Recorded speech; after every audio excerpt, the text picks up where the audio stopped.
So I hope that today you'll be inspired by fellow entrepreneurs, but also experts in their sectors, investors, technical experts. The goal today is to provide you with knowledge, with tips to show that you can dream big from Africa to scale an AI venture.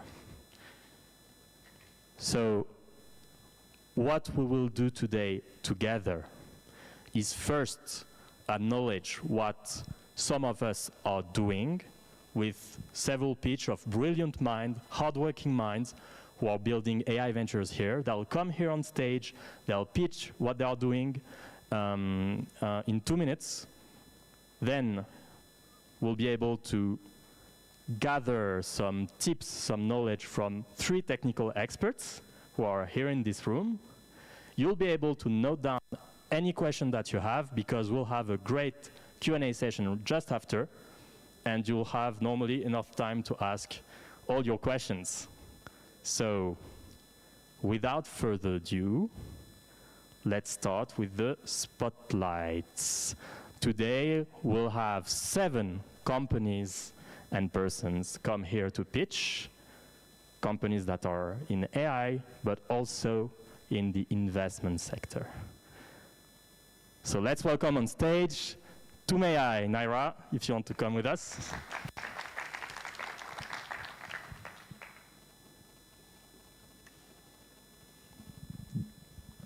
Naira, the floor is yours. Okay, thank you, Eugene. Just 2 minutes.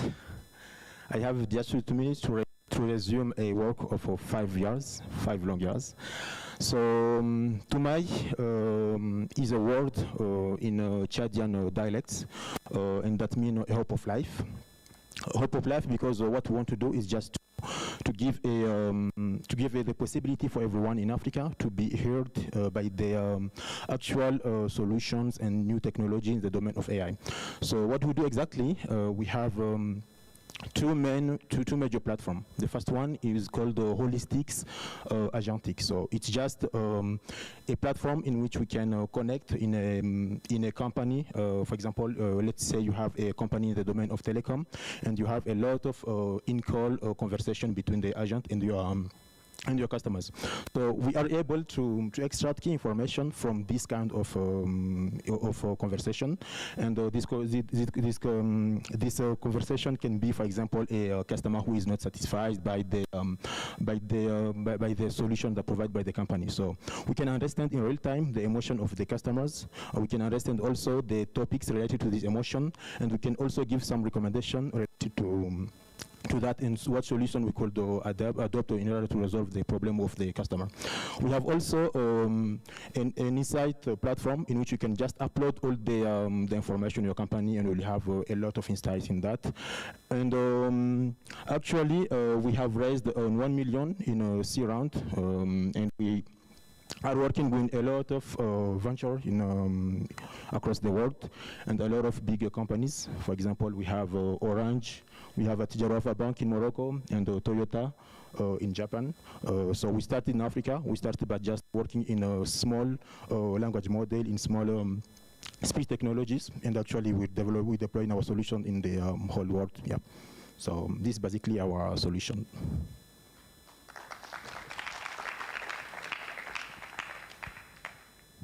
I got 2 minutes, or more than that? Okay, thank you.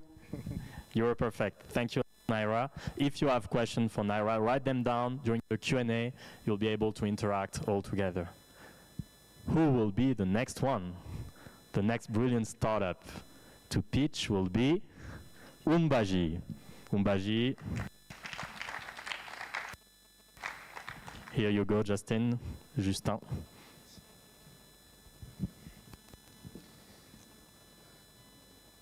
Okay, so Yodi in Kabye means speak.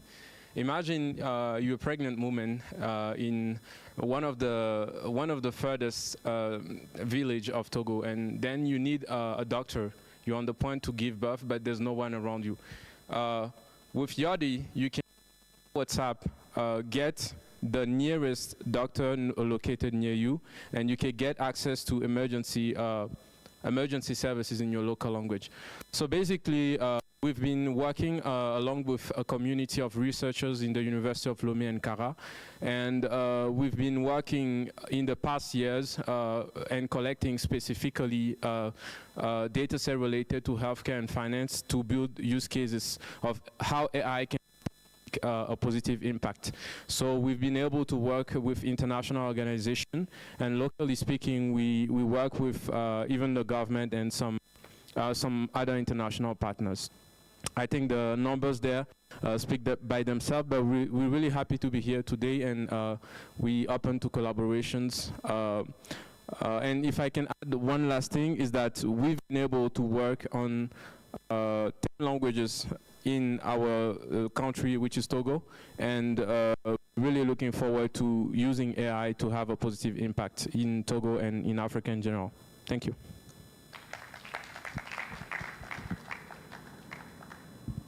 Thank you, and congratulations on what you're doing.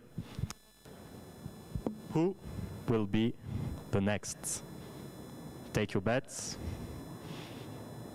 HireGen.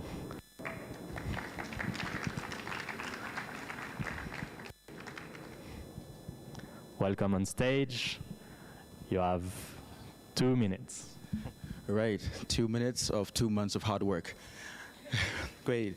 Hiring today is very slow, expensive, and it costs a lot. I faced it in my last role where we took 30 days to hire a software engineer, and then he was later fired from the job because it was not the right fit.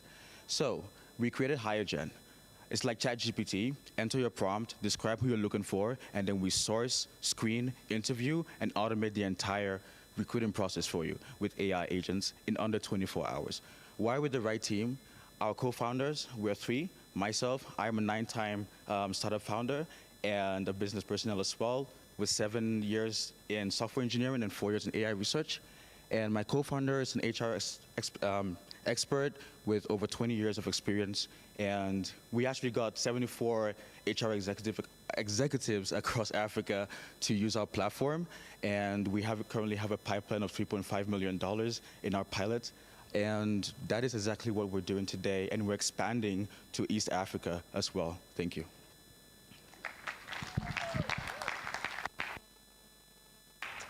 Efficient. Wow. Brilliant and efficient minds. Okay, I'll try to do the same and move to the next with Daba cities. Daba cities. Here you go. From Morocco to Kigali. Hello. Did you know that in the last 50 years, the size of African cities has tripled, and it is projected that in 2050, African population will double, African urban population will double. And what does it mean for our cities? It means that the character of our cities, the urbanization character of our cities is sprawling. And at a global scale, urbanization rates are higher than urban population growth, which means we are having unnecessary urban growth. I'm Alanda, I'm an architect and urban researcher, and I'm co-founder in the sustainability lead at Daba Cities. We use AI to transform underutilized properties in city centers in order to showcase the architectural, the structural, and the financial modeling for those properties to real estate investors. We democratize real estate investment by our crowdfunding model, by allowing young people and those with limited capitals to invest in those properties. We are really trying to make our cities compact, allowing more people to live near their work, limiting commuting time, and reducing greenhouse gas emissions. We have now committed to and started operations in North Africa, Morocco, and East Africa, Kigali, Rwanda. And we are currently raising. So if you want to know more or partner with us and invest in Daba Cities, feel free to contact me or reach out to our contact. Maracos. Wow, super. Are we ready for the next one? Okay. FairConnect. FairConnect, Moez, welcome. 2 minutes for you. Present. Thank you. So I'm Moaz Shahmida. I'm the CEO of FairConnect. And let me start with the story. So imagine an African girl in a refugee camp. She waits hours to see a doctor. But so the consultation was in her local dialect. But the doctor, overwhelmed, has to write down the medical reports. It takes half of their time. So this is not just her reality. When you go through Africa, we will find clinics and hospitals along lines. So the problem is clear. In Africa, we have a huge population, often in conflict zones. And we have under-resourced healthcare workforce. Okay. This one is better. Okay, thank you. So at FairConnect, we solve this problem. We built an AI system that, from the doctor-patient consultation, automatically generates the medical notes. So this will save time and make the healthcare system more efficient. And it's reported that doctors spend between 37% and 50% of their time writing medical notes. So our impact is making these healthcare systems more efficient and accessible. At FairConnect, we believe that every minute a doctor spends with a patient, it's a minute that can save life. So let's give back this time. Thank you.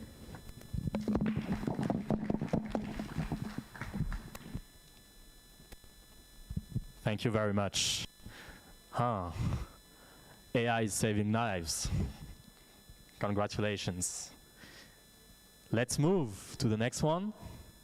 Stoep Technologies. Welcome on stage.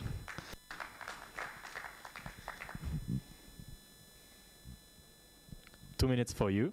Enjoy. Thanks, Eugene. Trust is the most valuable currency. Compliance should open doors and not close them. Accountability should belong to everyone, and informal doesn't mean invisible. My name is Ramiz Baker. I'm the CEO and co-founder of Technologies. Alongside me and one of my team is HK Karbai at the back, my co-founder. The team behind S2P, Services to People Software. South Africa's first multilingual AI compliance toolkit platform, built for the informal economy, but designed to scale across Africa. Here's the reality. 60% of Africans work in the informal sector, yet most remain locked out of finance, procurement, and growth because compliance and trust are fragmented. S2P is our answer. It's a digital trust engine which unlocks and enables for verifying vendors, enabling ratings and reviews, and unlocking market access through QR-based accountability and AI-driven compliance. Mobile first, multilingual, and inclusive by design.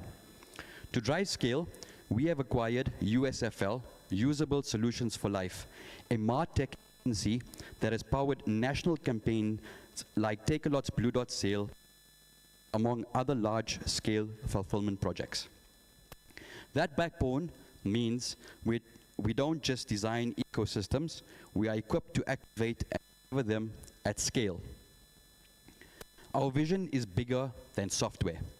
We're building the infrastructure for Africa's digital economy, a layer where an informal vendor in Soweto can access the same credibility, visibility, and opportunity as a formal SME in Kigali or Casablanca. For government, it's a compliance backbone. For businesses, it's a scalable partner ecosystem. And for society, it's economic mobility powered by trust. If you're passionate about digital inclusion and building systems that turn Africa's informal economy into the greatest strength, we'd love to connect. Thank you for allowing us the time and listening into our journey thus far. And thank you to the Deep Learning in Daba committee for embracing us.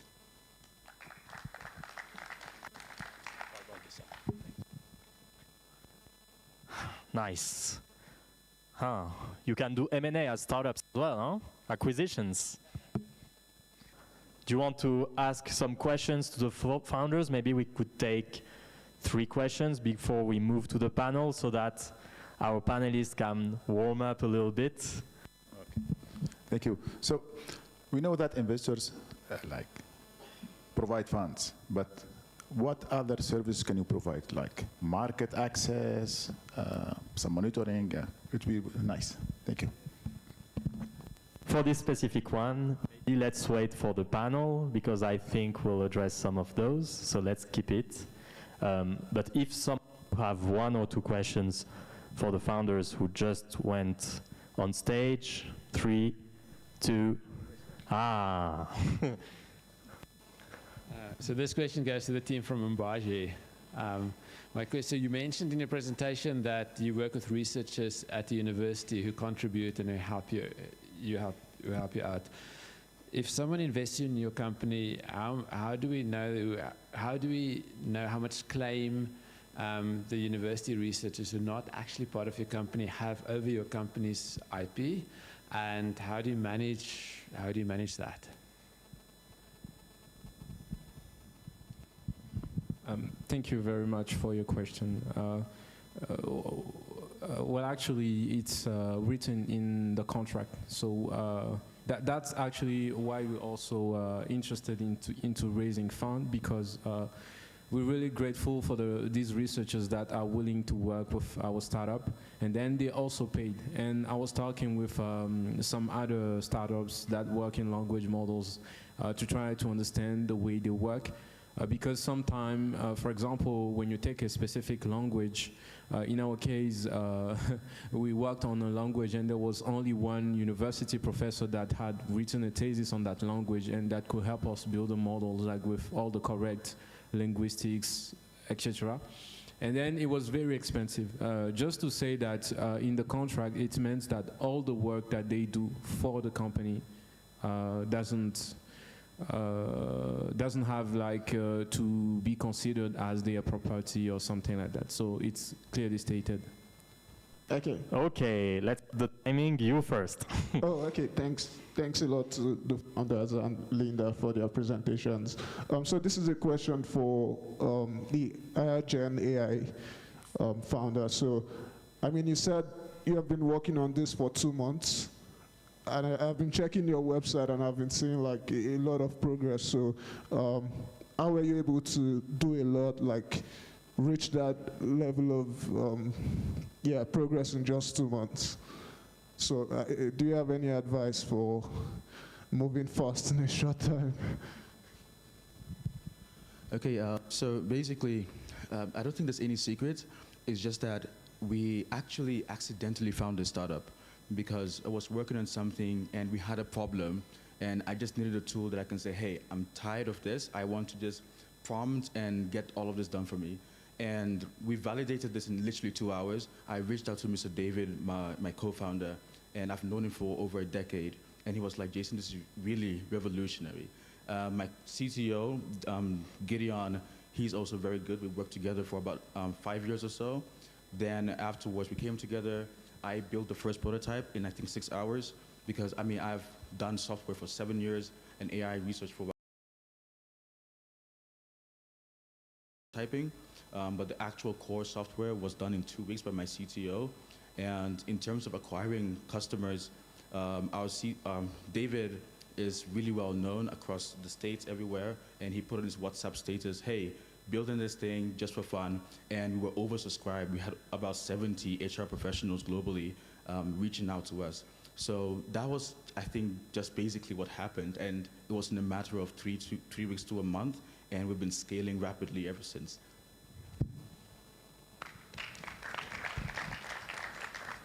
Excellent. So let's pose the questions for now. You can write them down.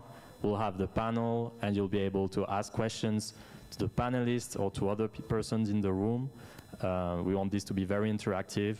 So without further ado, I'll welcome on stage, you can see the name, Babacar Sek. Babacar, if you want to join us, Babacar is the managing partner at Askia Investment Partners. Welcome, Babacar. You can see the name again, so Janet, if you want to join us. Janet, who just landed.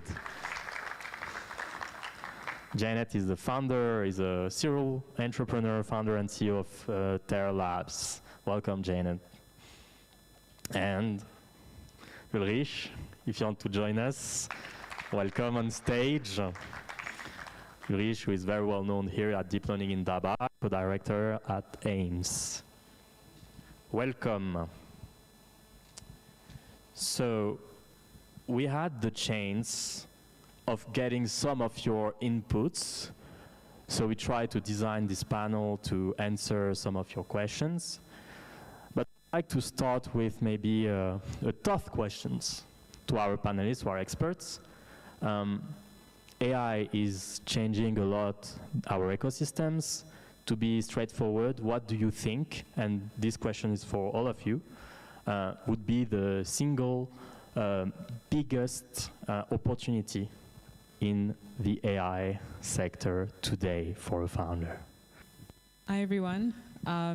First of all, I really enjoyed the pitches. I think it was brilliant. So I think there's a bug in the question.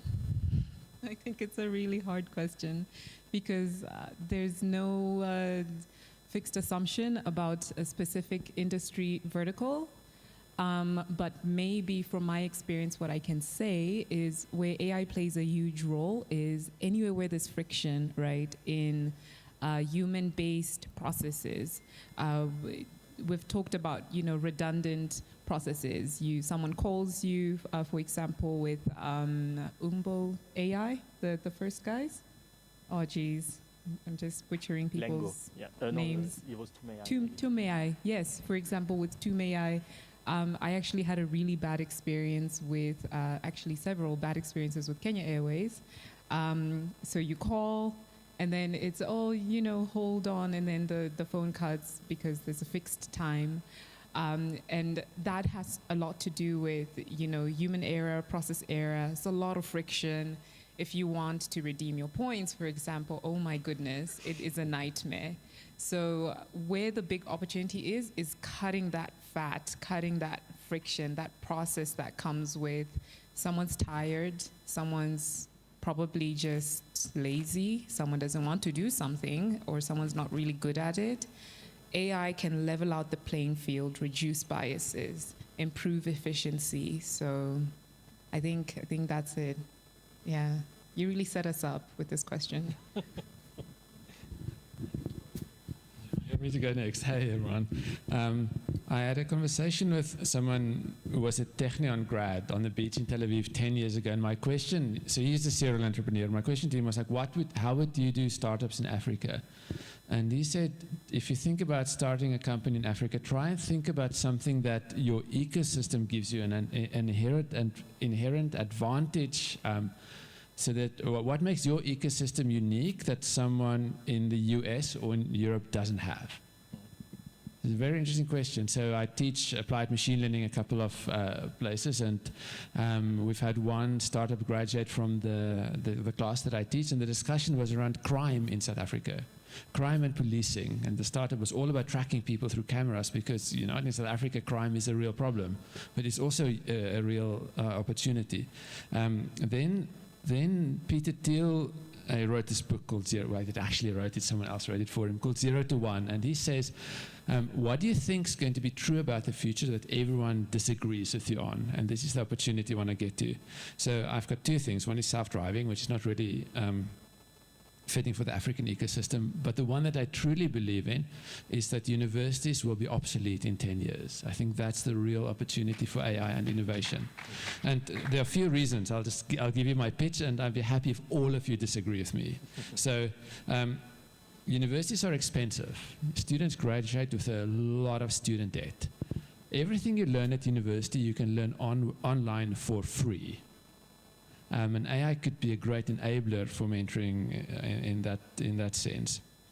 So why do people still go to university? Why do you graduate? Why do your parents start saving when you're born to send you through that experience? And there are 4 that I think should be resolved. One is the social aspect. You go to university because you want to make friends.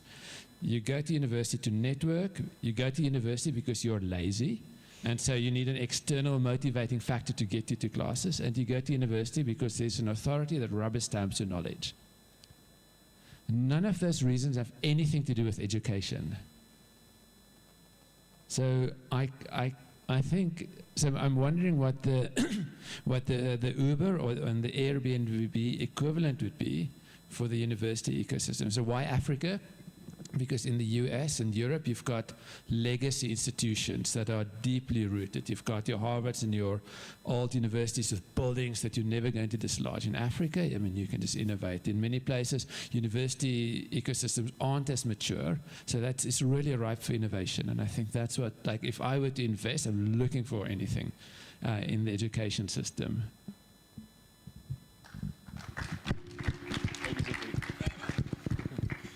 I disagree, but I'm glad you disagree. This is the whole point.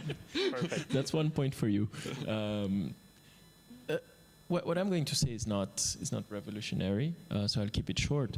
I think the opportunity for AI, the biggest opportunity of AI in Africa is automation, simply. I think AI in itself is big enough and is underappreciated enough in Africa that alone should be what we're focused on. How can we scale automation across sectors? And related to what Ulrich said before, what are the unique advantages we have in relation to that? There are several. We have the world's largest share of young population that is digital native. So we have the world's largest digital native workforce. And soon will be AI native workforce. That is a huge advantage in terms of adoption. We have a very big informal economy that is very fastly digitizing thanks to payments. And increasingly, we're going to have digital economy being a bigger share of the economy than anywhere else in the world. That is a huge opportunity, especially as we're digitizing in the age of AI, if we make sure that we structure our data properly to capture that opportunity, to apply that automation and AI to the whole economy. And I think if we do that, we can leapfrog. It's a word I'm not a big fan because people use it all the time for the wrong reasons, but we can really go straight to being very high productivity economies because we will just skip all those intermediary steps. And I think we have to focus on that across all sectors. Excellent. Oh, an addition. I'm not going to say if I agree or disagree with anyone. But I just got a word, right, when someone was speaking on the panel. And I think as a founder on the ground, I can honestly say AI is helping to see the unseen.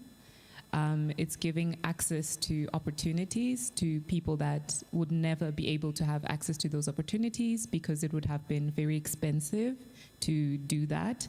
It would have taken a lot of time to do that as well. And I've seen firsthand a situation where, you know, someone in a remote village, for example, is third, fourth, fifth benefactors, a ripple effect of something that some organization built.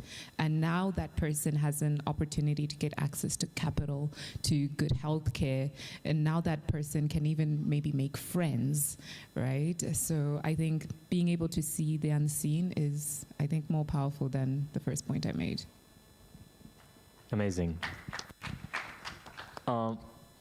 I'd like to kind of divide the panel and maybe address some questions to those of you who have invested in company or selected companies, tech companies to work with. A lot of things are changing, right? But today, and I believe there are several founders or wannabe founders in the room, how would you select a tech startup as above the others, let's say? What signals, what 2-3 criteria would you set forward for them to have in mind with their relations with investors? I've got a long list. Can I go?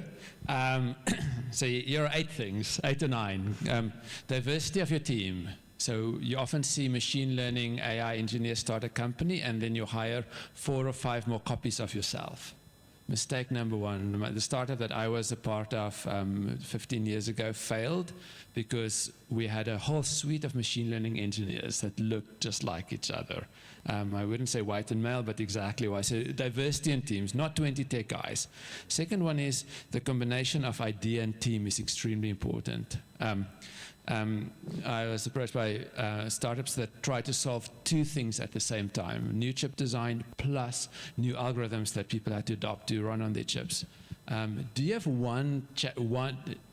it's risky to solve one complicated thing. It's impossible to solve 2 complicated things. So do you have only one problem at mind? Then the next one I want to call out, and this comes from Karim Beguer, who's one of the founders of InstaDeep, and this is from the 2018 Deep Learning in Daba. He had a slide about starting companies, and he had this picture of Cortez arriving in the New World, burning his ships. You often see startup founders who don't burn their ships, who still keep an academic position, you still have an exit strategy, you still have, you do a startup 50%. I would never put money in a startup like that. Never, never, never. If the startup founders and everyone who's involved in the initial team has not burnt all their ships, I would not put my money in that startup. So that was a big criteria for me, is from the angel things I've done. Then I want to see evidence that the founders have made hard decisions. This could be something like firing your co-founder if your co-founder is not switched on. And that was actually one of the criteria, signals for me for investing in a startup company. Someone firing their buddy for not being switched on when they are approaching investors. Then I would look at whether the term sheets are clean. So an investor is going to put money in something. You want to check that their paperwork is squeaky clean, like who owns what in the startup, etc. And then that relates to my other question: is the IP clean? If you're a university spin out, does the university own the IP, or do you own the IP? And sorry, I'll speak. This will be the last thing I'll say in this thing. Here, you think about the pig and the chicken making a full English breakfast.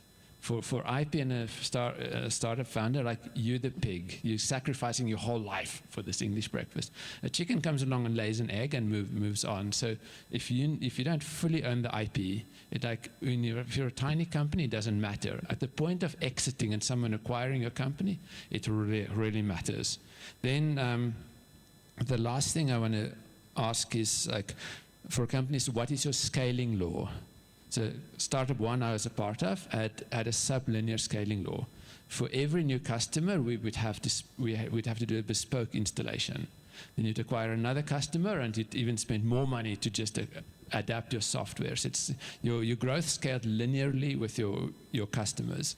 That's not a great scaling law for a company. So I'd really think about that as well. Amazing. I don't have much to add, and I agree with all of what you said. So I'll just make some, complementary perspectives. I think on the team side, the way we look at it, I think diversity is important. Of course, we frame it as founder problem fit.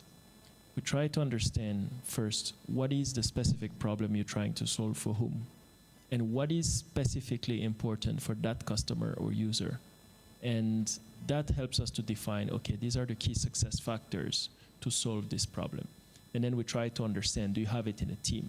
If you're doing AI and you don't have an AI engineer that is world class, then you're not doing AI. And that applies to every different aspect of what needs to be good in your business, whether it's go-to-market, distribution, partnerships, etc., etc. So that's the first thing I would recommend, is think very hard about that.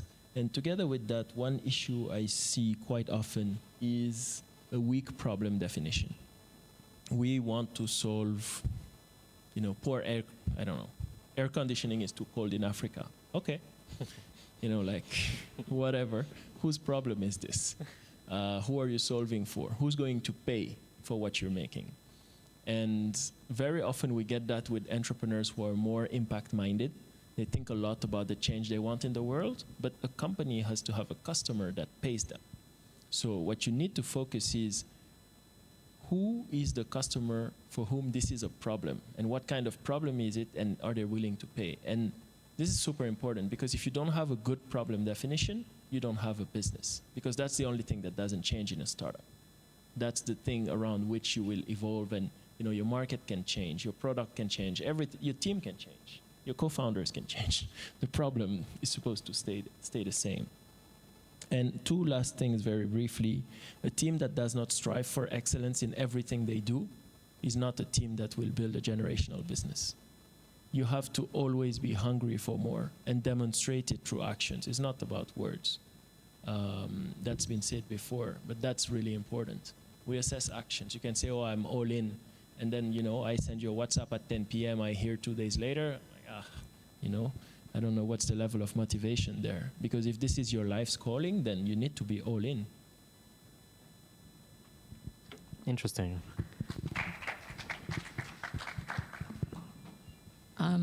I think we've had really great points, but as a non-investor but founder, I would say you need to be able to see the vision and act on the mission. So I've encountered some, startups that they have an idea of what they're solving for, where they want to go, but they don't see it. They can say it, but they actually don't see it, how it, opens up into a ripple effect, opens up into impacting people's lives, because I think that's where real value also sits in the long term. And then acting on the mission, I think, like you said, sometimes founders, we like to talk a lot, but sometimes we won't really act on things, and it's easy for investors to pick it up. I spent 8 years in China, and there's something that I realized was really unique about how East Asians did business.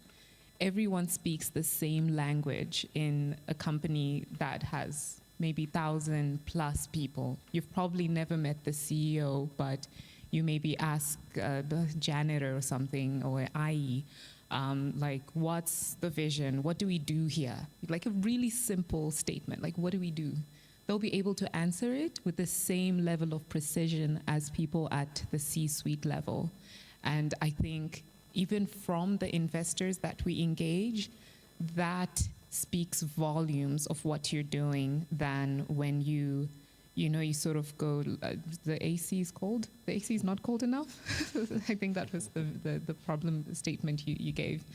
It goes from that to maybe there are not enough people who have access to maybe good working conditions or something like that. But being able to have that philosophy that matches across the team, it's a foundational thing, but it's really what builds legacy businesses and impacts investor biases and opinions. Yeah. Awesome. Is it clear for you all? Do you have answers to some of your questions now? Did they answer some of your question? No? Some. So maybe let me dig a little bit more. Ulrich, when you were telling us about your criteria, one of those stayed in my mind, and this is notably the IP. And I think this is kind of relevant here because many of you might be PhD student or former PhD, very technical persons. So if I dig into this criteria of IP, of traction, what would be maybe the tips that you would share with this kind of profile? Is this recorded or not? Okay, I'll go in any case. If you're a student at university, my advice would be to have a project that's unrelated to your university and start it as a startup post-university and keep IP completely clean. There's a tendency for universities to want to own IP, especially if it's done in collaboration with a supervisor. And then if the IP is owned, the university's role is to commercialize it. So you've got the university partner for life. And I've spoken to many investors who don't like it because acquisition and exits become very, very complicated. So the students who were in my class all started their companies outside of the university, sort of going solo, looking for investors, not going through the university routes at all. There are different models. So if you're at the university where the university takes a bit of equity in exchange of giving you all the IP, that's great. Interesting, thanks. I also have we had a question in the room. I think it was Moez who asked, as an investor, what can they bring to the company? What gains can they bring on top of money? And Babacar, I'd like to ask this question to you because I know that one of your mission is to build African AI champions. You have a very long-term horizon of investment. First, why such a long term of investment? And what can you bring? Maybe can you give an example of what you can bring to ventures to help them grow to be African AI champions? Oh, thanks, Eugene. Why do we have a long-term horizon? I mean, we have a standard fund structure, which is 10 years, etc., but we have the option to extend, for specific cases. Everything we do is focused on one thing: being the best partner for the best entrepreneurs building those generational companies. What do entrepreneurs want? I mean, from our experience, what we've seen, they want customers. They want capital. They want customers, and they want investors who can bring that to them and stay aligned with them over time. One very big issue that you find in venture capital or private equity is that when investors need to exit, and generally investors are represented on the board of the company, and they circle the founders with a lot of advice, good and bad. When they want to exit, they start to press things that direct the company towards a wholesale exit of the business, rather than focusing on what creates the most value. And this is not just about triggering the exit process. This is about which market are you going to expand to? Which product are you going to launch? So sometimes they will push you, let's say a fintech, they'll push you to expand to Kenya, which is the most competitive market in the world, where you're likely not going to win. Maybe you should have gone to DRC, which is much less competitive and where you have a bigger impact, but it looks risky for potential buyers. Or the buyer we have in mind is not interested in that market. So they will not be fully straightforward. And that's a lot of friction that reduces the potential of these businesses to create a big outcome, a big champion. So for us, we're fully aligned with our vision. We have to be aligned with the founders and be the most aligned partner to them. So that is part of it. And so you asked about the other aspect of the value add. I mean, it's the thing I mentioned. Okay, there's of course, even AI startups also need customers. It's not just about AI expertise. So the things we're focused on is we have a very extensive network of corporates across the continent, more than 150 of the biggest companies that we have relationship with, where we can open doors, help them to go and get revenue, at least get a meeting. And if the solution is good enough, then, you can secure partnerships which are good for brand and, expansion and attracting talent. We connect them to our network of investors. I mean, between my partner and I, we have very strong networks of banks, private equity, venture capital, development finance institutions that we can leverage whenever required. So the startups we backed in the past have raised follow-on capital over in excess of 1 billion. And so those are networks we also can leverage. And finally, on the AI specific topic, one thing we're working on at the moment, and I'm sharing it so that everybody can help us here. We want to be helping companies to ensure that they have a very strong data architecture and data governance. So we're in the process of hiring experts in those fields so that they can support our startups to structure those areas of their business. So if you know anyone. Nice, nice, nice. I hope this answered some additional questions that you had. I'd like to have now maybe a more founder-focused part of the panel for you, Janet. There is always, so it was in the title also, scaling. How do you actually scale a venture? You've been through several ventures yourself, so I'd like to see how you approach this, maybe some practical tips. And you were just mentioning just before on the criteria to maybe be seen as a tech founder. There is sometimes, and there are gaps, and there are marginalized founders. How, as a marginalized founder, do you think? How do you think a marginalized founder could, counterbalance this bias? Would you have tips on that as well? So how to scale, and for a marginalized founder, how to do the extra mile to be seen? Interesting questions. So I think in regards to being a marginalized founder, first of all, what does that actually mean, right? It means chances of the people you're going to talk to as you run your business or build your business, having met someone like you and having engaged with them at the degree or level that you're engaging with them are very low, right? That's the reality. And how have I been able to overcome that? I think it has been the quality of my work and the resilience of our tech, our product. I always say to my team, the product should be able to stand on its own 2 feet. You should not drag it. You should not walk into a room and have to overcompensate for, the gaps in what you're doing, either it being the product itself or the process. Awesome segue into scaling, because scaling to me is simple. It's all about process, right? If you, are selling rice and you're just packaging rice, you're selling it and shipping it out, you can never scale if you don't have a process. You can never be able to become a legacy business if there is no consistency in what you're doing, in the output of the product, the quality of the grain, if there's no way that you have managed as a founder to remove yourself from, the process.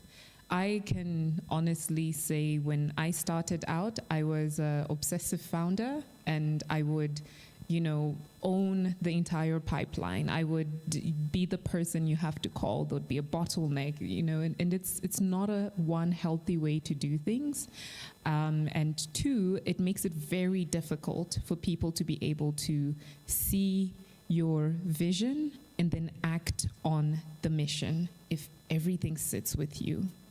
So also having a technical side and being cognizant that a lot of people in the room have what I call a technical geek bias.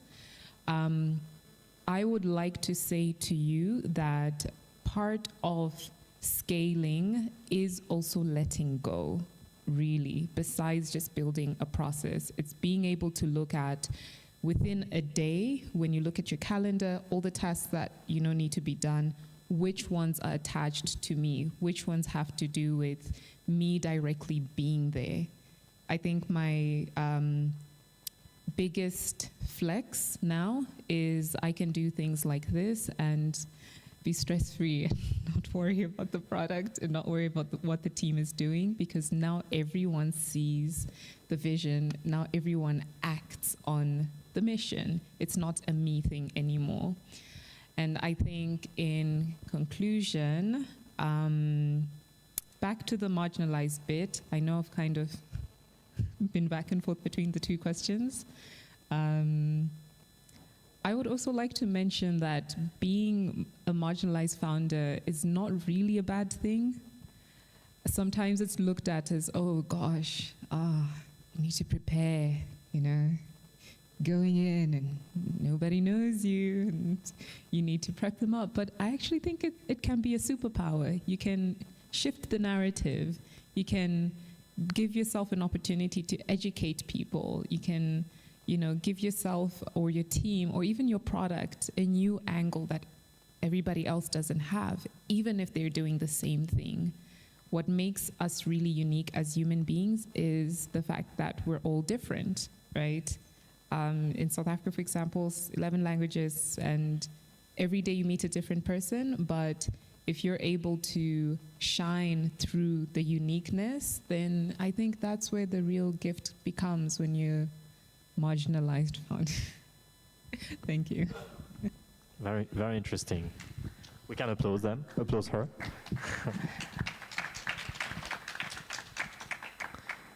You just talked, I want just a small dive. You talked about the geek theory, geek bias theory, which reminds of what you also talked about when you were talking about the team.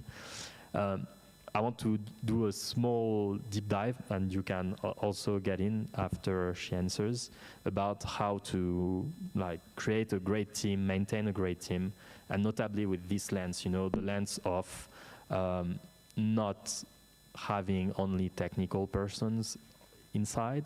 So would you have specific tips to share to counterbalance the geek bias? Yes, the geek theory. So I think the easiest tip is just try to avoid, by all means, hiring anyone that looks like you, that sounds like you, that talks like you, even if they walk or dress like you. It's like an easy thing to remember, right? Because what's going to happen is you're going to have this shared bias that you really, really love. It's like, oh man, hey, you look great. And, you know, it's like, yeah, you look great too. And I don't just mean like clothes or something. No, no, no.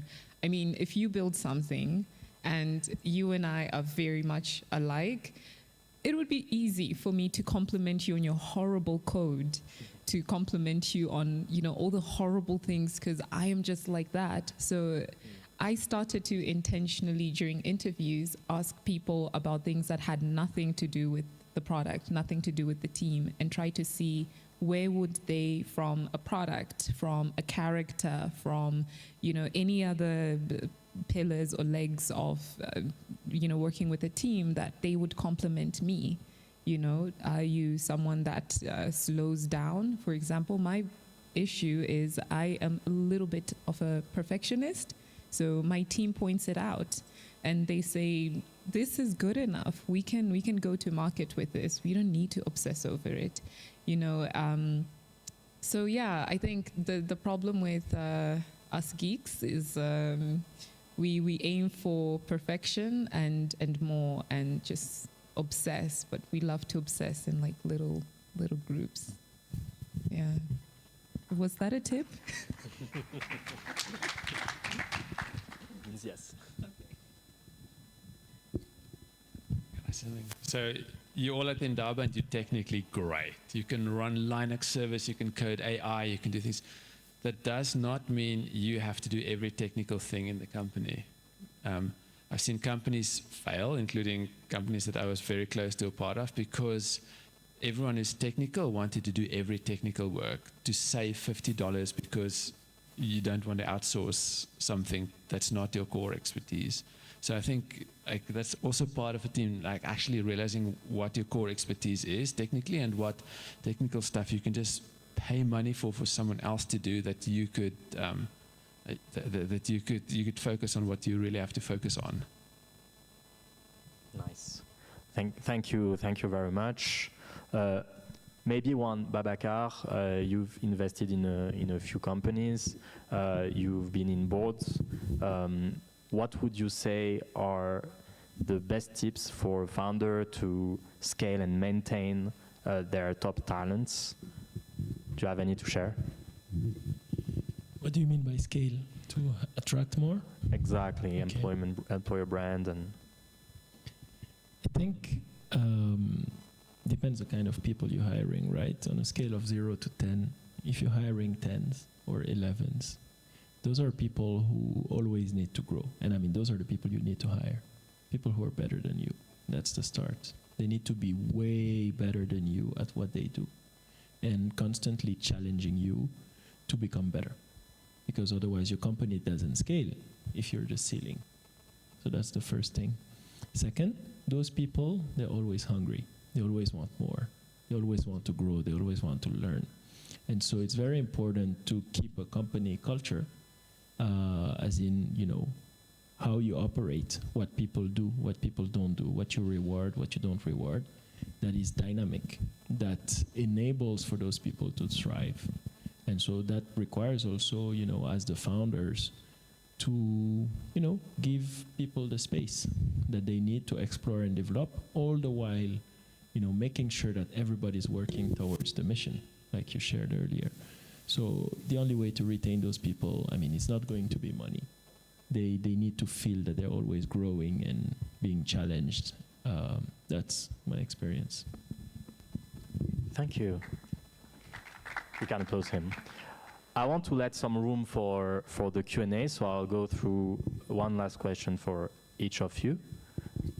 Maybe starting with you, Janet. So for the brilliant minds and hardworking minds that we have here, what would be your advice for them to build not just an okay AI venture, but a very great and ambitious AI venture? Would you have a tip to share with them? Jeez, why am I getting all the hard questions? I don't think it's an easy answer because, first of all, greatness is relative. But we won't lead with that. We won't lead with greatness is relative. But I think because anything great takes an incredible amount of time. It needs both feet in the mud. You have to be fully dedicated. You know, someone on the panel spoke about a pig and bacon and all of that. You are a walking butchery, basically. You know, that's, I think, the level of craziness in terms of obsession and just completely leaning into what you're doing, you have to provide. So what does that really mean in terms of the advice I can give you? It means start by doing something that you're prepared to lean into potentially for the next 10 years. And it's never going to feel like a job. It's never going to feel like someone is making you do it. You're going to wake up and leap and go for it, right? Somewhere on the internet, there's a video about Bill Gates having removed his radio. Don't know if anyone knows this, but he did not have a radio in his car. And the drive to the office was around 10-15 minutes. The drive to the airport, also 10-15 minutes, did not need a radio. Then the interviewer, who he was chaperoning to the airport, asked him, "What happened to your radio? Did, you know, someone, you know, do you dirty? Were you in the streets of Joburg?" I'm joking. Sorry, I live in Joburg. Well, yeah. And then he responded and he said, "I removed it because I wanted to have space to think about Microsoft." And I thought, that right there is a man who has completely submit himself to the process, to the company, to greatness. So that is my advice. Remove your radios and you'll build something great.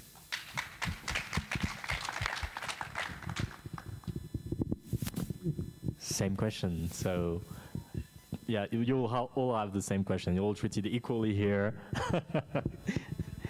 So the question is, what would you have as an advice for the brilliant and hardworking minds here for building not just an okay startup, but a thriving, startup that scale, that go globally, etc.? Focus on big problems. There's no big business in a small market. And don't be shy about your ambition, She said, do everything you need to do, what it takes to get to greatness. But to get to greatness, you have to first decide that that's where you're going. So you have to set an ambition that's aligned with what you want to build. And that's the size of the problem, it's the size of the market, it's the quality of the people you hire around you, because all those foundations determine who's going to take the time out of, their short days to work with you, whether it's a customer, whether it's an employee, whether it's a co-founder or a partner.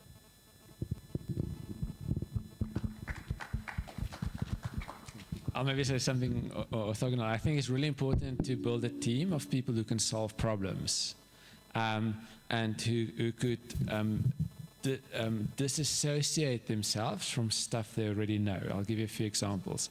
I've worked in companies where we had to solve problems, and I said this, I would never hire someone with a PhD. And the reason is, if you've done a PhD, you've worked for 5 years or 4 years, and you're a world expert on one thing, and that is the solution to every problem that's thrown at you. And so I would prefer to hire someone with a master's degree that's not yet wedded to a specific solution. Unless the guy or girl has got a PhD, is able to say, I've got a PhD, taught me skills, but I'm going to solve the problem in front of me as if it's a completely new problem. I'm very, very wary of people with PhDs, actually, because they already have the solutions in their heads before they see the problem. And now the last one for you is, be careful that AI is not your PhD, that AI is not your solution for the problem. Because now you're at Daba, AI is the solution to everything. This is not true. AI is not the solution to everything. And so if you're able to disassociate AI as a solution from the actual problem and really solve the problem, I think you'll do very, very well. Wow. Did we answer all your questions? No. Excellent. That's how it starts. Because now, and I've seen some of you answer the form, I've seen a lot of questions. So we now have some time. So Q&A time. Who will be the first to ask a question? Oh, we have a winner. We can applaud him. Hello. So thank you for this session. It was really great. I really appreciate the moment. So my question is regarding, you answered the question about why and how to build the products, but my question is more on when to go to the market. So when do you decide, okay, I build this, it is okay to go to the market to meet our customer? Can you introduce yourself as well and say to who specifically you want to address the question? I am open to any of you to answer my question. I am Alex Kamini, a data scientist at Evalua in Paris. Can I answer that? Fail fast. Fail really fast. So as soon as, you have the basic things that you need for your product, throw it at a real user, right? That's 1. 2, the market speaks for itself when the product is good. So I think Gen AI mentioned something like that, and someone also asked a question about how did you quickly build in 2 months' time. The customer, if there's a need, I think the best customer is always described as the one with the hair on fire or the house on fire, and you're coming and you have a bucket of water and you're putting it out. So one, fail fast. And then two, let the real customer carry your product. Yeah.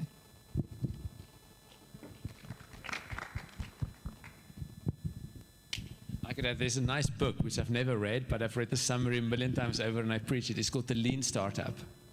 You're not designing something that's the rocket that goes to the moon. We have to have the whole thing ready.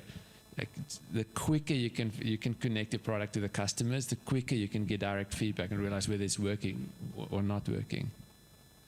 And it will also help you with calibrating against a very dangerous thing. Like, you're going to be in love with your own idea.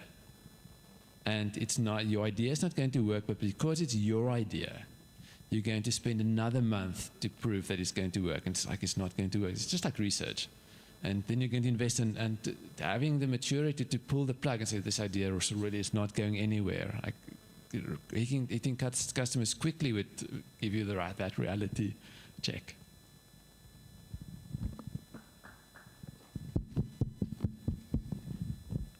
Okay, my name is Tafazo Munzwa. I'm a medical doctor. I'm from Zambia. I just wanted to find out, we're building a startup called Daba Health. Are there any specific maybe markets where people can, if they want to build a global or maybe a Pan-African company, besides of course the 4 big markets, you'd advise them to maybe be headquartered from and build their company from, maybe in terms of how mature the ecosystem is and all that. So yeah, I've been thinking a lot about that when you're trying to scale. Where would you advise as investors as well and experienced founders where one would want to be building that from?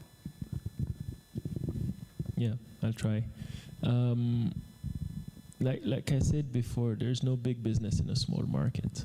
Now, there are big markets in small countries.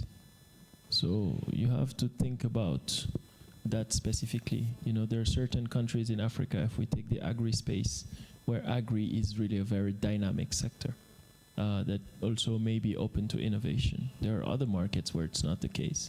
So you have to study your specific market that you're targeting in these countries where you may have an edge, because it's not just about coming into a country, you know, you need to be able to win.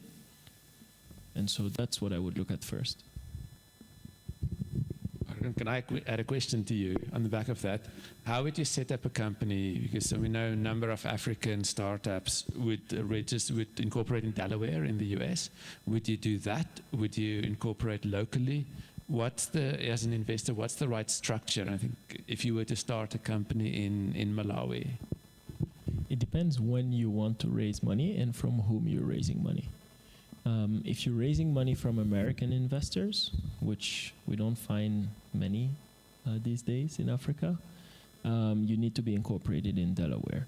If you're raising money from African investors, the best place is Mauritius, because it's a jurisdiction everybody understands. Now, Mauritius has a lot of paperwork, and it's not good for very early stage startups because it's very costly. So the best thing in general is that you can start by incorporating in your home market, provided your lawyer and your tax advisor confirm that you can later on do a flip to Delaware, Mauritius, or Europe, depending on your business needs. But Delaware is a very tricky jurisdiction these days because many US banks don't accept certain nationalities as shareholders or directors of the companies that they bank. So they're debanking Africa in a way. So I'd be careful.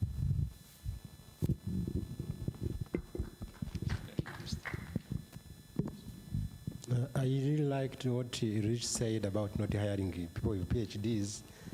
I have always been against PhD, like master's student or talent in Africa running into a PhD. I'm now a PhD candidate. I might consider quitting. I started my PhD during COVID when my construction sites were stopped. And now, towards the end of my PhD, I found that basically the problem that made me start a PhD are not being solved. That's why I started the Daba cities. And now, like 6 months, we started really breeding 6 months ago. And we are at the point where when we talk to especially investors, they don't see enough traction. We are not yet fundable. And yet we need to get like funding to get that traction. So my question is, how do you balance from investors' perspective, especially in Africa, where we don't have a lot of angel investors. Basically, we have to talk to our family, to our friends, but like real angel investors can give some money, some capital that will allow you to have enough traction to be fundable. So from investors' perspective, my question is, how do you balance to have that traction without having that capital? I don't know if my question is clear. Is that clear? I'll try to address the first part. Traction is not revenue. Traction is how bad your customers want to use your product. And that can be demonstrated in many different ways. And that's what people want to see. If we see revenue that grows very, very fast, that's amazing. But that's not what we're tracking. We want to see, she used the example of hair on fire. We want to see, desperation in the eye of the customer. They want this so bad that even if your product is average, compared to what you want to achieve, but it's such a good solution compared to what they already have, they still take it. That's traction. All right, so my question is more on when you reach product market fit, problem solution fit, founder fit, all of that. I was having this discussion with my co-founders, and we're like, okay, we have to go the normal route, the go-to-market strategy, your serviceable, obtainable market, adjustable market, then your TAM. But I was just proposing something crazy. I'm like, I want to go against the books. And basically, since we have so many people wanting to use our platform, not just in Africa, but across the world, do we just straight up go and hit our TAM, especially that we have a very highly distributable software? And software is actually very much distributable, unlike other services. And anyone on earth can use it. So is it an advisable thing to just like shoot up straight and just let the whole world use it and go straight to our TAM, or there's a more strategic way to do things? Oh, geez. Early mistakes. Oh, I hope everyone's okay back there. Yeah, I don't realize I was actually shaking my head in real time. Oh, man. Don't do that. Please don't do that. Because if you try to go big from day one, how are you going to build structure? How are you going to build process? How are you going to track your growth metrics? Everything becomes messy. At a really early stage, when you're looking at your TAM, SAM, SOM, right, the serviceable obtainable market, it's not by virtue of, oh, this is just a template that everyone uses. There's a reason behind it, right? Being able to say, okay, from this market size, this is the percentage we are aiming for or that we believe we can capture. It really helps if you think of like a reverse engineered process. It really helps you to go, okay, so for me to get there, I'm going to be tracking these 5 metrics. And for me to maybe for the first year get to X amount of revenue, I need X amount of clients, and then my costs are gonna, it helps with that process of slowly starting to build legs for the product so it can walk on its own.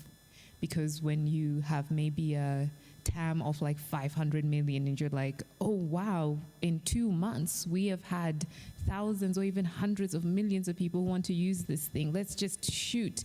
You're going to miss so many things that are just part of the process that you should do, so be a diligent entrepreneur, be responsible, and be patient and build step by step, because what you're building is a legacy business and it's the foundation that matters, right? More than anything else. Don't build on sand, don't build on, concrete. That's what we're going for. So take time to lay that slab and then do what needs to be done. Hi, I'm Tapiwa. I'm from Malawi. I recently founded an AI innovation startup company. We offer solutions for enterprises as well as some community solutions. Yeah. So my question is, how do I make my startup attractive for investors to invest in. Because one of the problems that I've faced is most investors think AI, most African countries, especially like my country, it's a little bit in the early stages to venture into the AI space. So I just wanted some sort of advice on how I can make my startup attractive.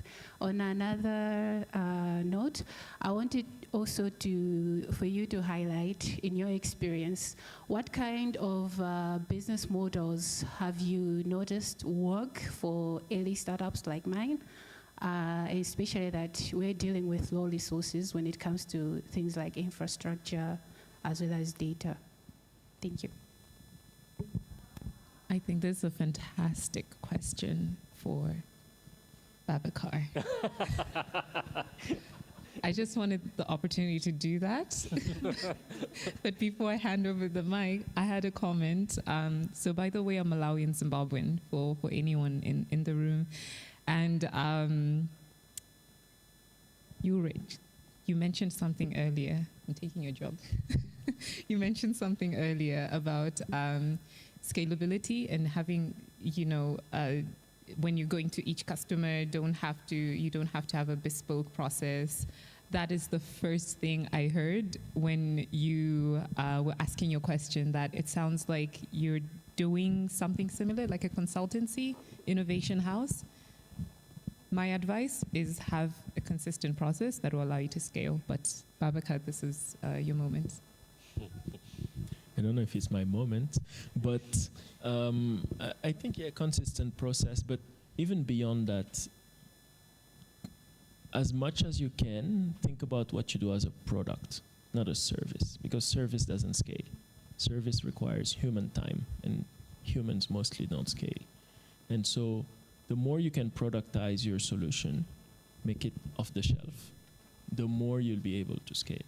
And that will make you more appealing for certain types of investors.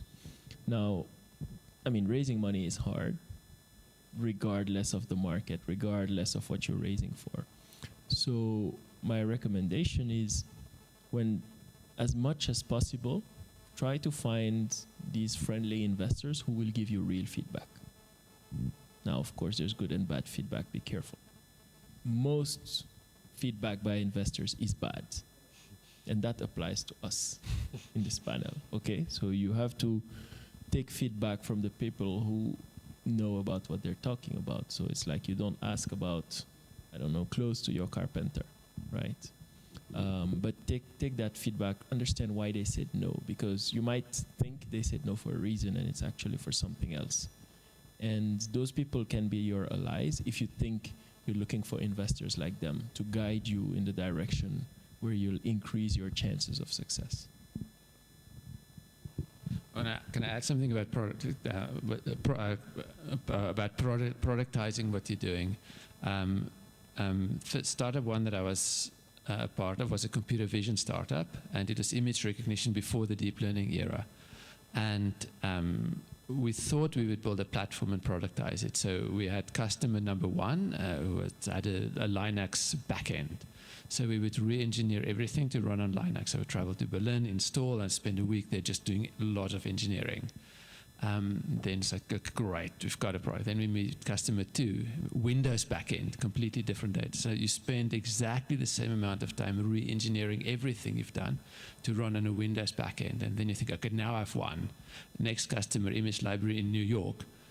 FreeBSD Linux distribution, completely different. You have to re-engineer and re-customize everything you've done again, to the point where the amount of engineering time and salary that you spend does not necessarily recoup the income that you get from your customer. So when I think about your scaling of your business, and I think this is what's been picked up on, and actually whether you're developing a product or whether you're like a consultancy company, and you can turn it into a product by using your customers, but you have to be quite sure that customer one is not a Windows customer, the next surprise is a different Linux distribution, the next one is a different database, and you spend more time doing consultancy than actually building something that you could just roll out and copy and paste.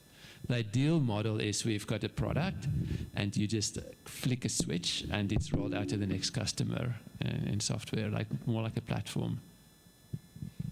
Wow, super. So, time flies, but I want to ask you a question. Did you get the answer to all your questions? Yes.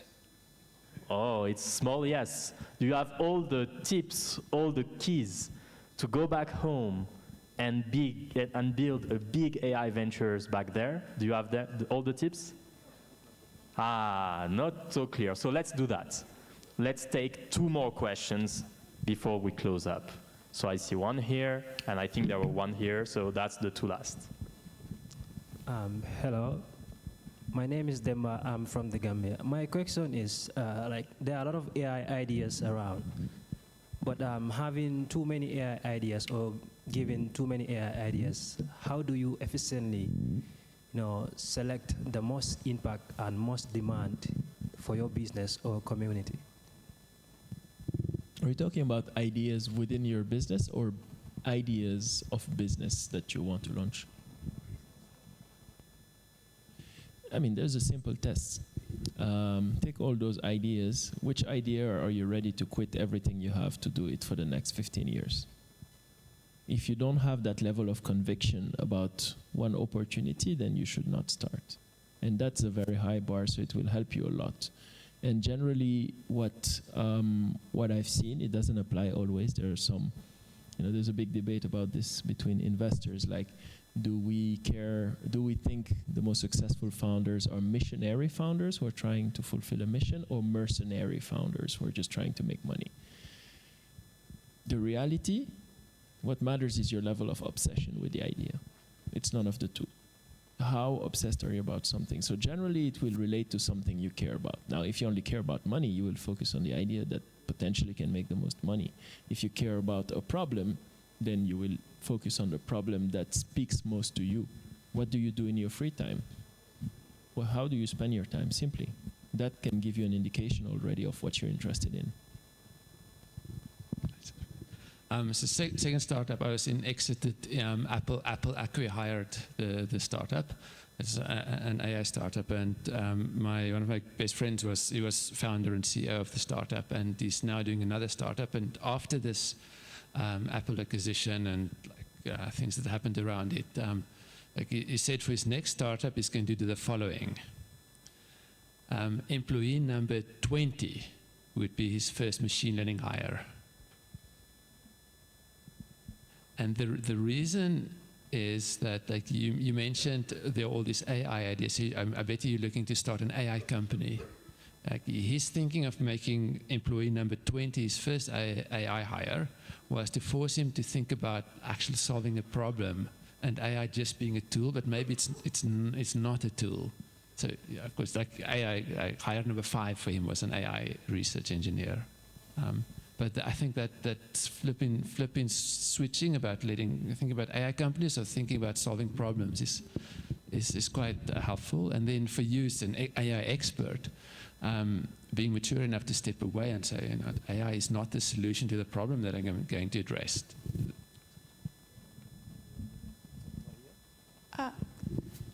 Hello, thank you for the insights so far. I'm Karen from South Africa. And you've talked a lot about having to fully commit and sort of burn your bridges if you want to do a startup. And for me, I would want to do a startup, but what's sort of stopping me is that, so I have someone in the next few years, like a partner, and we want to start building a life together. And I feel for me to do that, I sort of need a stable source of income. And then obviously we want to start saving and eventually in the long run have a family. So is this something that's incompatible with starting a startup, or is there a way for me to sort of achieve both goals? I'll let the founders and former founders answer this question. Oh man, I always get the hard questions. I think, first of all, a startup is hard. Building anything great is hard. What does it need? Dedication. Crazy level of dedication.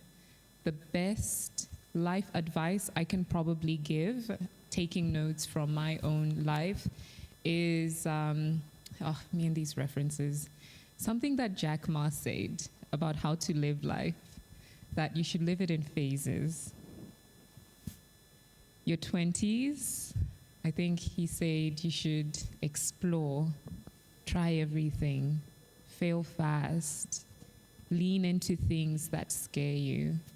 And then your 30s, you've now identified what it is you're sure you want to do because you've spent an entire decade bobbling around and trying to find what you want to do.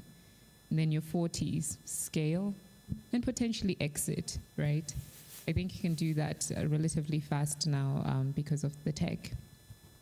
So I've had to apply that and be very intentional about what I want to do with my life, because I have the responsibility to build this thing and build it with a team, and someone out there in the world is waiting to be impacted by this big dream and this big vision I have. So take note of that, right, as the first tip. The second tip, you need to speak out, if you've not already been doing, to your partner. It's important that our partners know, see, feel, and hear our dreams and visions, because they're valid and they're important, an integral part of our lives. There is no reality where you're going to wake up one day, 60 years, 50 years from now, and this dream that was itching when you were 15-year-old or 30 or whatever age just disappears. That's not how life works. I've heard from a lot of grandmothers, don't ask me how. So that's tip number 2. Speaking up is going to help the other person, because no one can read your mind, to be able to know, how do we as a team then, work towards this? And then finally, I think based on the startup you want to build, some of those gaps will be filled. So there are certain types of ventures that will not allow you to get into a phase of life that you are building and you are running a family, for example. But then there are some ventures that will actually help your personal life to thrive as a result. So you also need to get to that point where you're very specific, you're intentional, once again, about what is it that I want to get into? Is it agriculture? And what is the role that I'm going to play? So all those other small things will sort of start to, which word can I use? Just show themselves, reveal themselves, just fall into place, If you want to run a semiconductor manufacturing startup, for example, on the continent, to make it worse or more difficult or more challenging, that is going to be extremely taxing. But, there are certain ventures, like I'm trying to allude to, that will actually help certain phases of life become a bit easier. So I think those are the 3 points of advice that I can give you. I'm sure my panelists are itching to give more tips.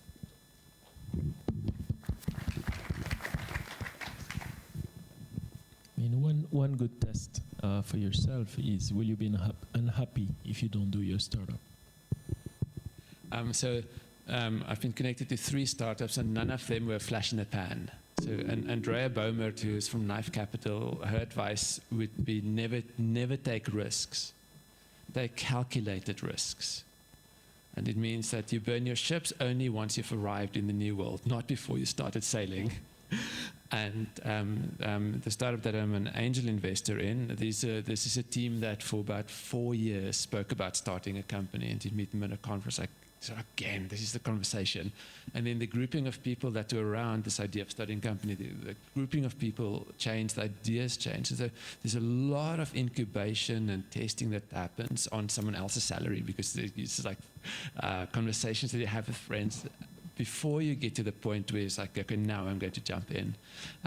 The startup that was acquired by Apple had a very similar story where the founder spent roughly 3 years like fiddling with ideas, actually building models, writing code and everything. So to the point where you could take that calculated risk and then burn your ships. But please don't burn your ships and then think I'm going to start a company, because then you've burnt your ships with no fallback plan. I'd like to jump in as well for this one. I've been advising several entrepreneurs, and I think that indeed it depends also on your goals and on your personal situation. Because of course, it's logical. If you focus 100%, you burn your ship. You like focus 100% all your time, all your resources to solve one problem. You have this intensity to try and crack the problem faster and get to the endpoint faster, or to fail faster. But if you cannot afford, for whatever reason, to be full-time on it, you're not compelled to be full-time on it. It just means that angel investors or VCs would not invest in your company right now. But if you have to work to have a position to be able to continue on the long run, it's better to do that instead of maybe trying 3 months and then failing, but maybe because the cycle was more like 6 or 9 months, especially if you're in B2B. I don't know what kind of sector you want to evolve in. And to be in a more long-term position, but being aware that most likely your fundings will be 100% what comes from your wage. But that was just a parenthesis. I think indeed the most important thing is to communicate with your partner at this stage and ask yourself all the questions about the founder market fit. Is it a problem? I'm ready to commit for the 15 next years, etc., etc. Did we answer all your questions now? Oh, not yet. Oh, no. Yeah. So, the very last, and after this one, if you have other questions, you have here the names of the panelists. You can try and run after them to ask all your questions. I'm pretty sure some of them, or all of them, will be happy to answer, but please, after you. Okay, thank you. Yeah, interesting, very interesting insights so far. So I have a question for each panelist, but if the time is not enough, you could just pick the most interesting one. So one for Janet. Firstly, I'm Simi from Nigeria. And one thing that happened recently in the Nigerian startup ecosystem was Okra, the Nigerian fintech, shutting down. So, and I noticed it was because they were working on a lot of different things, and you also work on an innovation lab. So how do you select what idea to work on when there are several opportunities in that market, right? So that's my question for you. And for Babakar, right, so you said something really interesting, that you need to have revenue, before. And there's this chicken and egg problem between investments, revenue, and scaling, right? Like you need investment to scale and get revenue, right? Something like that. So how do you manage that, especially when you're an early stage founder, right? Or you have like a minimum viable product. So how do you manage that? And for Ulrich, right, this ties to your comment that your response that you won't hire a PhD student, right, a PhD holder. So what do you look out for in early stage founders, or students, right, early stage founders, like maybe students trying to transition into the startup space? Or what would you look out for in an early stage founder, right, or in founders generally?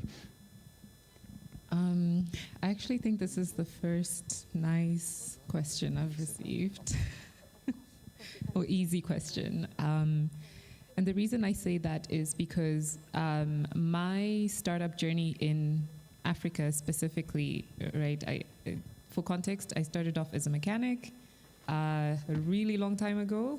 So by the time I came back to home ground, to South Africa, I guess, I was more interested in building an AI research lab.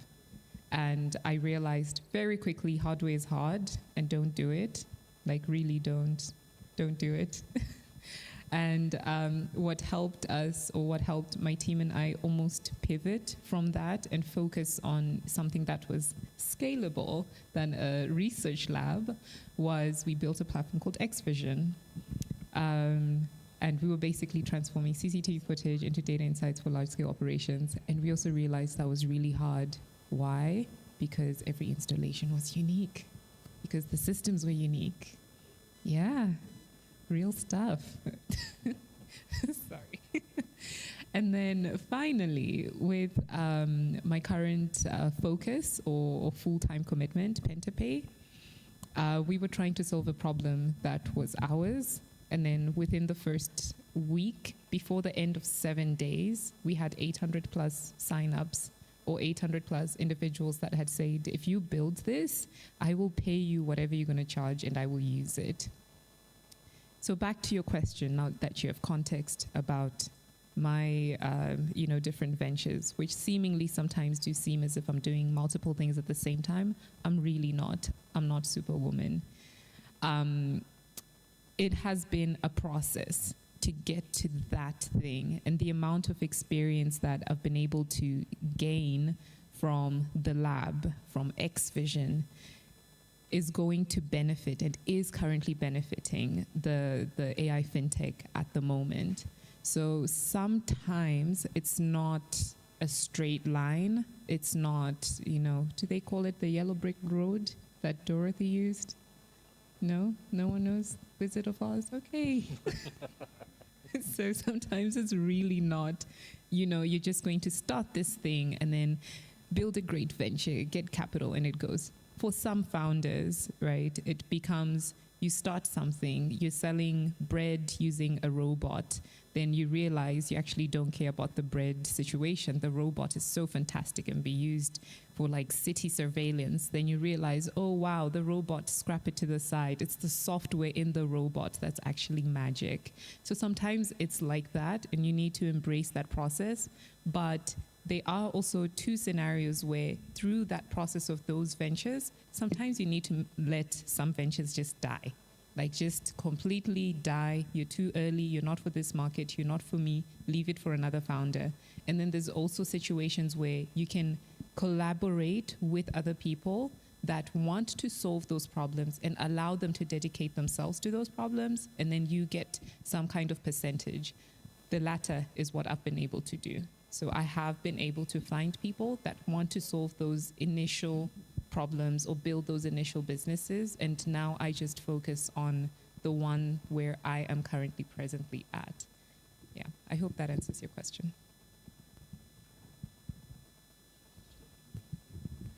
I think you had a question about revenue, traction, scaling, and investment.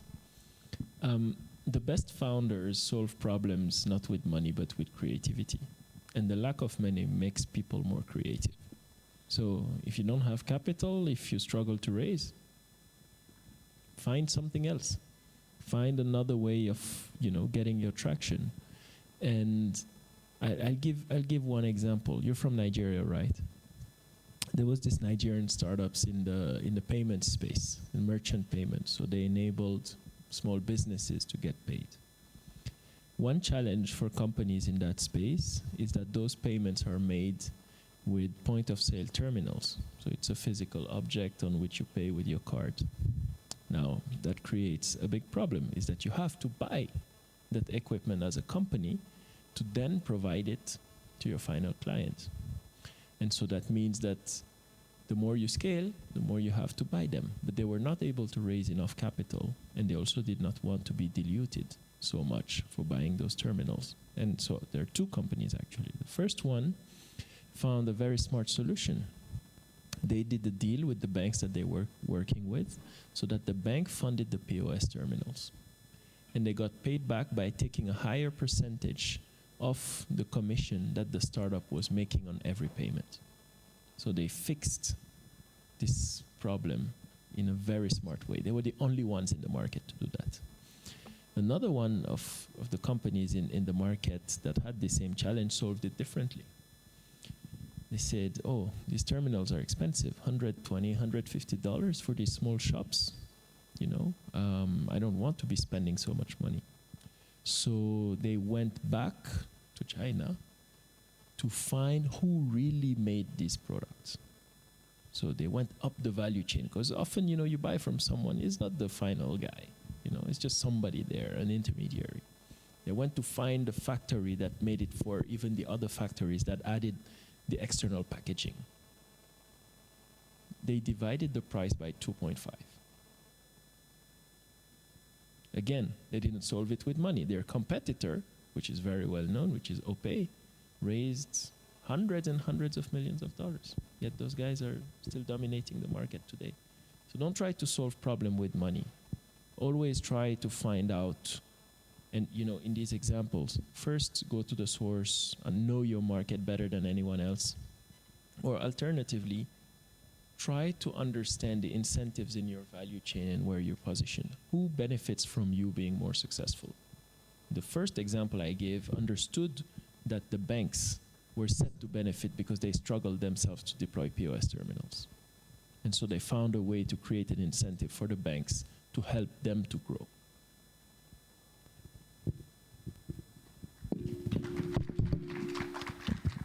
So I'll just preface the comment on PhDs and then teams.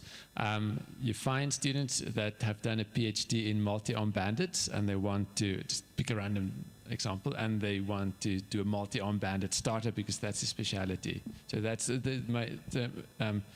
so as long as whoever you're hiring is a problem solver, and if you've got a PhD, it's harder to be a problem solver with all tools because you've spent so much time. It's sort of you invested your time and energy in becoming a specialist in one thing. So I would look at, if you're a founder or a co-founder, the co-founder has to have different skills. Then one of you has to have good financial skills, good negotiation skills. If you're an AI guy, you probably don't have neither. So if your co-founder worked in a bank, in insurance, that's a great co-founder, not another classmate of yours.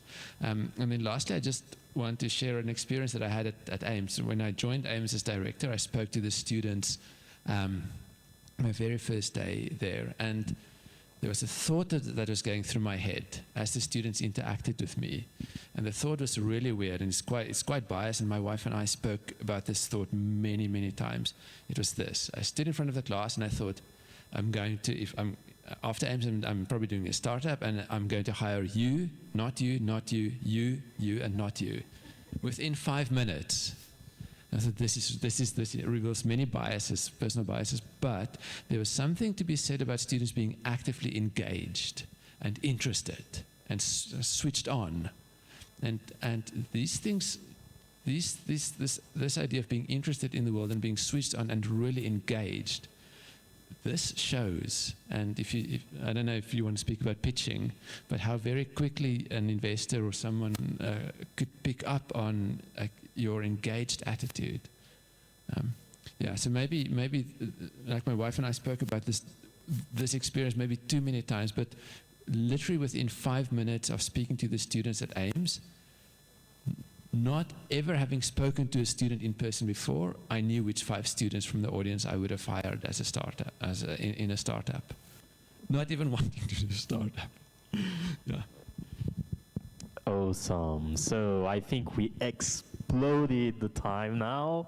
I hope that you have all the tips you need and all the ambition that fills your heart to scale, build incredible AI or non-AI ventures. I wish you all the best and see you very soon on Eugene. site. Hi, Eugene. Over here in this corner, right? On yes. the stage. Oh, jeez. I'm so sorry. I have something that I've been itching to say, but I kept forgetting. And sometimes, people say, Janet, how do you know these stories? I actually sit and I like to watch documentaries about other founders. So I think there are a lot of questions that have been asked today that could be solved just by that. Like, just watch how Uber started, how Airbnb started, how they even raised their first, fund. I think that they sold cereal with Obama's face on the cereal box, something like that. So failures, successes, I think take time to just allow all that to inspire you. I think that's just my last comment. Sorry, Eugene. Awesome, no problem. Great insight, and see you very soon.